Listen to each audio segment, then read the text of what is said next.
tank ringan Perancis Runol FT atau yang dikenal sebagai FT-17 secara luas dianggap sebagai salah satu desain tank paling berpengaruh dalam sejarah. Runol FT adalah tank pertama yang menggabungkan banyak aspek desain yang sekarang dianggap menjadi standar, seperti turret berputar penuh dan kompartemen mesin di bagian belakang. Ketika dibangun pada era Perang Dunia Pertama, FT-17 dimaksudkan untuk menyerang garis depan musuh dan membanjiri mereka dengan tank kecil namun dalam jumlah banyak. Ia pun sukses digunakan oleh pasukan Perancis dan Amerika di front barat. Tank ini kemudian diproduksi dalam jumlah besar dan dipertahankan oleh banyak negara hingga awal Perang Dunia Kedua. Lebih dari 3.000 tank Renault FT diproduksi, sebagian besar pada tahun 1918. Setelah Perang Dunia ke-1, FT-17 lalu diekspor dalam jumlah besar.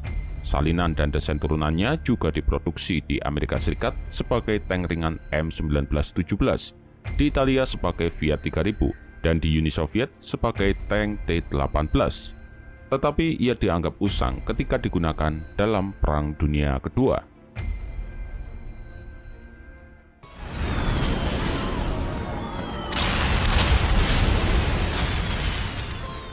Asal-usul Runol FT dimulai setelah pertemuan pembuat mobil terkenal Louis Renault dengan Kolonel Etienne yang menawarkan untuk membangun tank ringan. Namun, Louis Renault awalnya menolak dengan alasan kurang berpengalaman dengan kendaraan seperti itu.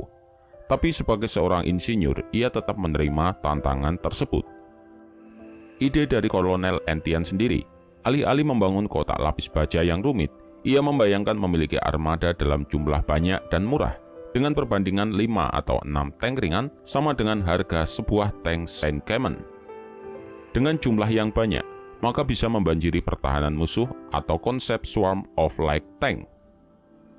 Louis Renault lalu menyusun desain keseluruhan tank baru dan menetapkan spesifikasi dasarnya. Ia memperlakukan batas realistis untuk berat yang tidak melebihi 7 ton. Louis Renault tidak yakin bahwa rasio power to weight yang cukup dapat dicapai dengan mesin yang tersedia pada saat itu. Selain itu, kendaraan baru ini juga harus mudah dibuat dengan tenaga kerja yang kurang terampil.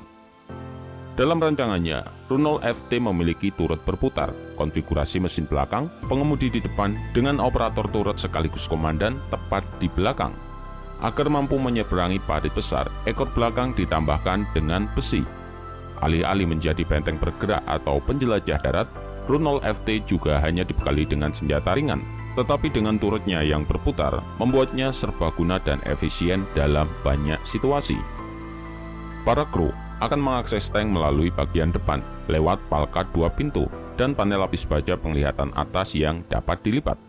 Komandan juga bisa keluar dari palka turret belakang, fitur yang menjadi mainstream pada tank Prancis. Pengemudi juga memiliki 3 celah penglihatan, 1 di panel yang dapat dilipat dan 2 di samping. Mesin bensin berpendingin udara 4 silinder digunakan. Mesin berdaya 35 horsepower ini dapat membuat tank berjalan hingga kecepatan maksimum 7 km per jam dengan jangkauan sejauh 35 km. Namun terkadang, tangki bahan bakar tambahan dan sambungan trek cadangan juga dibawa. Tidak ada sarana komunikasi antara operator turret dan pengemudi. Memukul bahu atau bahkan kepala pengemudi digunakan untuk mengirimkan perintah. Sedangkan persenjataannya adalah senapan laras pendek kecepatan rendah Petux SA-18 37 mm atau senapan mesin koaksial Hotchkiss 7,92 mm. Secara keseluruhan, desain Renault FT jauh lebih maju daripada 2 tank Prancis lainnya saat itu, yaitu Schneider CA1 dan Saint-Clement yang lebih berat. Meski demikian, Renault mengalami beberapa kesulitan awal untuk mendapatkan dukungan penuh. Setelah penggunaan tank berat pertama oleh Inggris pada tanggal 15 September tahun 1916 selama pertempuran Somme, militer Prancis masih ragu tentang konsep ringan dalam jumlah besar dan lebih memilih tank super berat meski dalam jumlah yang lebih sedikit.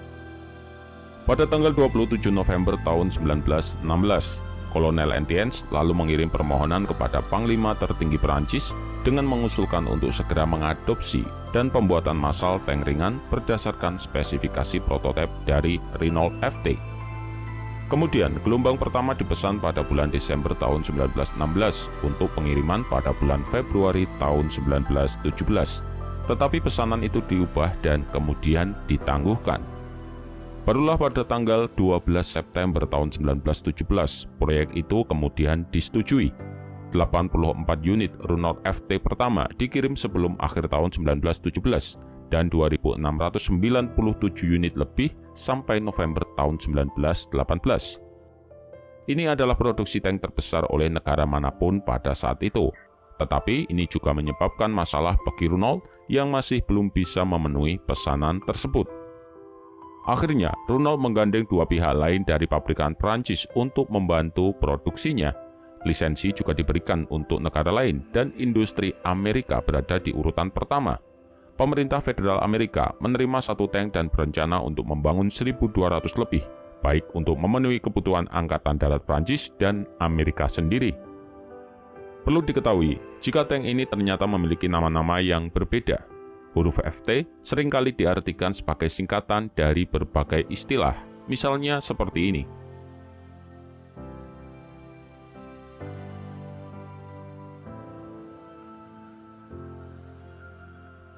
Namun tidak satupun dari nama-nama ini yang benar. Nama FT sendiri sebenarnya hanyalah kode produksi yang diberikan tanpa memiliki arti seperti yang disebutkan. Bahkan ketika di pabrik, ia hanya disebut sebagai FT Char, di mana kata Char berarti tank. Di dalam pabrik, tank ini juga tidak disebut sebagai Runol FT, karena semua orang di dalam pabrik Renault sudah tahu jika tank ini dibangun oleh Runol. Bahkan, Runol FT juga tidak pernah membawa nama FT-17 selama Perang Dunia Pertama dan baru muncul setelah perang. Kemungkinan besar kode 17 adalah nama yang diberikan karena ia dilahirkan pada tahun 1917. Ketika digunakan dalam debut medan tempur, sejumlah kecil Runol FT meraih kesuksesan dengan berhasil menahan laju pasukan Jerman. Tetapi karena tidak adanya dukungan infanteri, kendaraan kemudian harus mundur. Sejak saat itu, sejumlah besar Runol FT disediakan pada pertengahan tahun 1918. Taktik Kolonel Entienne yang awalnya mengusulkan untuk membanjiri pertahanan musuh menggunakan kerumunan tank ringan akhirnya berhasil diterapkan.